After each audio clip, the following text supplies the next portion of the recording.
Welcome back to MalonePioneers.com. I'm Clint Scroggs from the Malone Sports Network, and we're talking with the head men's basketball coach at Malone University, Tim Walker. And Coach Walker, in your third season now, coming off a winning record last year. The record was 18-13. You got into the postseason last year. Was that a step forward, do you think, for your program from your first season here? Well, certainly I think from our first season to the second year was a good jump for us. And then, of course, going into last year and playing that D2 schedule and a little bit tougher schedule and not having maybe quite as much success, on the win and loss column as the second year. But certainly I think for our young guys to get some wins in 2 years ago and then last year, to play the schedule was good.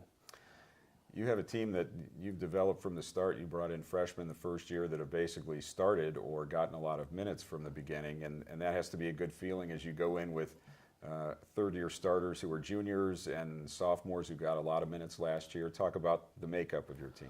Well, certainly I think our three juniors are definitely, the key to our program right now, and they've had the opportunity to start since they were freshmen, and Isaiah Elliott at the point guard position, which is so crucial for us, and they just, all three of them, Corey Veldhuis, Shea Richardson, and Isaiah, they all three have continued to get better and are just a big part of what we do. And so having that experience is good, and then having some other guys who have gotten some valuable experience last year, and then adding some more depth, hopefully, too, through some new guys that we've been able to add. I think that combination hopefully will serve us well. Conference season starts November 29th, so you don't get a lot of time before that, but you have some non-conference games and a couple of exhibition games that we should probably talk about. Well, absolutely. We're excited about the opportunity. The 4 Division I games, 3 of which will be exhibitions, are kind of a unique opportunity for us. Sometimes we'd like to space those out a little more, but you have to take them when you can get them. Right. And so we're thrilled about the opportunities that have presented themselves, and I think that'll be great. And then we get a couple home games with UC Claremont and Notre Dame in there as well before Thanksgiving, and those will be good challenges for us and good tests, and hopefully something that will help us to get ready as we approach the 29th of November and Michigan Tech coming to town. We'll talk about the 2 exhibitions, or the 3 exhibitions actually, what you hope to get out of those. Like you say, you're playing D1 schools, Akron, Cleveland State, Southern Methodist on their home floors. What do you get out of that? Well, I think for one, it's just a great experience for our kids, and I think a good part of small college basketball is an experience, and so we want them to get to experience that, and to get to, to fly to Dallas and to play the SMU game and that type of thing will be a great experience. But beyond that, we want to play against good competition. We think that helps us get better, and it helps to prepare us on the court. And so we're not just showing up to see who's in the stands and to say that we had the experience. We certainly want to compete, and those schools are great programs, and programs that are really going to test us. And certainly Akron and Cleveland State are 2 of the top mid-major programs in the country this year, and SMU with Coach Brown being there is going to be a challenge as well. And you have a game that actually it counts in the standings at Missouri State, also right after SMU. Yeah, that's kind of all part of that SMU. Missouri State's all part of the Hoops for Hope Classic, and we're excited to be part of that.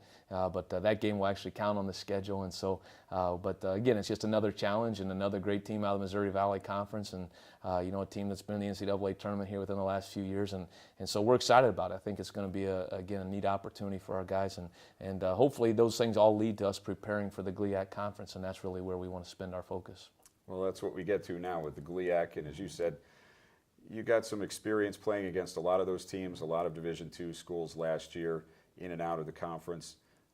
What did you learn? What were you able to take away from that? Well, there's certainly a great depth of talent, and so there's no nights off, and we're well aware of that. And I think last year's schedule did prepare us well for what's ahead in the GLIAC. Probably the greatest challenge will be just the grind of 22 games. All of them matter. All of them are in the conference, and it's a Thursday, Saturday every week. And so we tried to do some of that last year in preparation, but to do that week in and week out will certainly be a challenge. Is there a style to the men's basketball in the GLIAC that you haven't seen other places? I think it's really varied. It's it is a varied style. There's going to be some teams. There's great athletes certainly within the conference, but there's some that will get up and down a little bit more and maybe play a little bit faster game, and then there's some that are just extremely physical and are going to beat you up pretty well, and everything in between there. And so that's going to be part of the challenge. Is night in and night out. There will be different teams that are going to play different styles, but each of them very challenging and good depth at each team. You talk about challenge.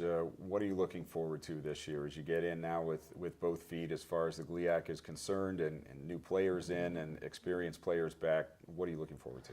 Well, we want to compete at the highest level that we can, and so I think to be in the GLIAC is a great challenge in and of itself, and just to test ourselves against the best week in and week out, and ultimately to prepare for next year. Although this is a big year for us, we still can't play in the postseason, and so really even looking forward again to next year and the opportunities that may present themselves there, and trying to be as ready as we can be for that when that opportunity comes. Well, good luck. Thank you very much. That's Tim Walker, the men's basketball coach at Malone University.